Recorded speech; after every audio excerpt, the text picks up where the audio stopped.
Have you ever tried to be normal while always knowing you were different? Me too.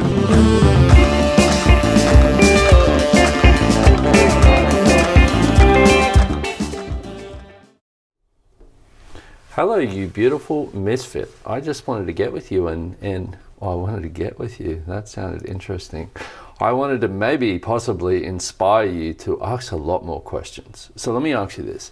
How much of what you think is a question? How much of what you say is a question? How much of what you question is actually a question?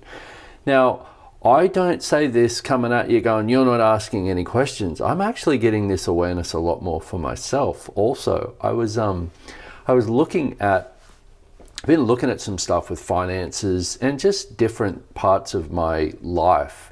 And I woke up the other morning and was thinking about something. And I realized after about 30 seconds, I was like, wow, none of that is a question. So one of the things I know about decision, judgment, conclusion, story, answer, is you don't receive anything that doesn't match it. And you stop yourself dead in your tracks with that point of view. So question is the way to open up the doors. Question's the way to different possibilities. And I was like, wow, okay. What questions am I not asking here? But also, great question, soon as we're on the topic, is what do I love about creating this exactly the way that it is? And then you kind of get present with the energy. Because and here's the deal, if you don't like that question, if you're like, why would I like having money shit going on? Well,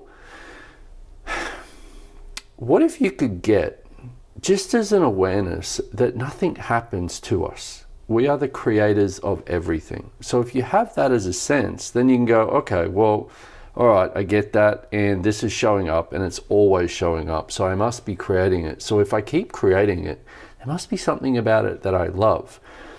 With that as an awareness is now you can begin to change it because you can't change anything that you keep hidden from you.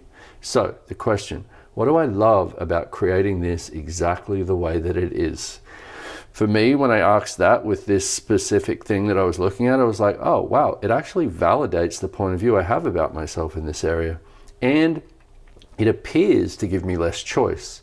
How much do we create the limitations so that we have the perfect validation for not having choice?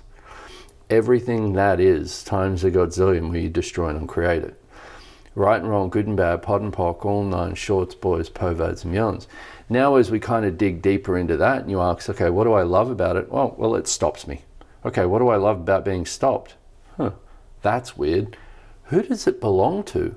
Like, I wonder once you start getting that sense, if you could start seeing, wow, is that my point of view or is that somebody else's? Maybe somebody you grew up with, maybe parents, maybe somebody around you who you aligned and agreed with or resisted and reacted to, some point of view they have which keeps you stuck in it also. So, everything that is, times a godzillion where you destroy and create it. Right and wrong, good and bad, pod and pock, all nine, shorts, boys, perverts and beyonds. So, with questioning more and more and more is getting more present in your life also. See, because if you're willing to be present, you can ask an actual question. If you're not present, you notice how it tends to be more of a question with an answer with a question mark attached because you're not actually really there with the energy. What would it be like if you could be much more present in your life? So everything that is times a godzillion. Feeling like, oh my goodness, then I'd probably, like, all the stuff that comes up with that where you destroy and uncreate it. Right and wrong, good and bad, pod and pock, all nine, shorts, boys, perverts and beyonds. Okay, here's another great tool that's great with getting you much more present with your choices, but also much more present so that you can recognize when you're not in question. 10-second increments of choice. Which means if you got 10 seconds to live the rest of your life, what do you choose? Okay, cool, I'm going to be in question. What's that question? Okay, cool. That 10 seconds is over. Now what am I going to choose? Okay, now what question could I ask? That 10 seconds is over. Okay, now what could I be? What could I choose? Gets you much more present. And notice where you get to 3, 4, 5, 6 choices and you're just like, now let me go and do something. so I can be on autopilot, so I don't have to be present, so I don't actually have to choose from being present. That, once again, this is not about going, oh shit, I can't even do that right. It's about recognizing that we've all kind of adopted different things throughout our lives as a way of functioning, as a way of holding our reality together, as a way of showing up in the world, as a way of creating a predictable life, predictable living, predictable future.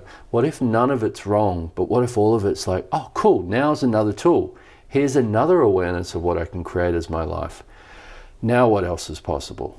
So, lots of questions. Like, I've got so many of them.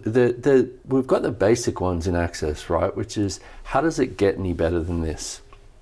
What else is possible?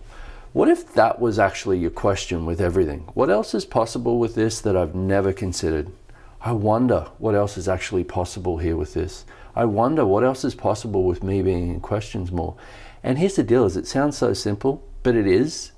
But it's the being present part that takes the little bit of practice, a little bit of kind of just being like, oh man, I was just on autopilot for the last 2 hours. And I still got shit done. I wonder how much more I could have got accomplished if I was actually being present and being in question. So my beautiful friends, what else is truly possible for you?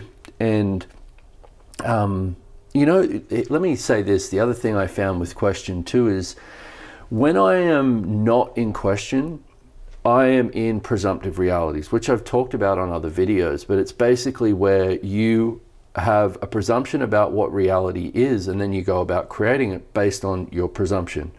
That's what we do with coming to conclusion. That's what we do with judgment. That's what we do with our answers, is we stop ourselves. So what if you could recognize that when I'm not in question, I'm basically in conclusion? Okay, what question can I be here so that I'm constantly moving forward? Okay, there we go. So I hope that was a contribution. I will see you again next time. Bye bye.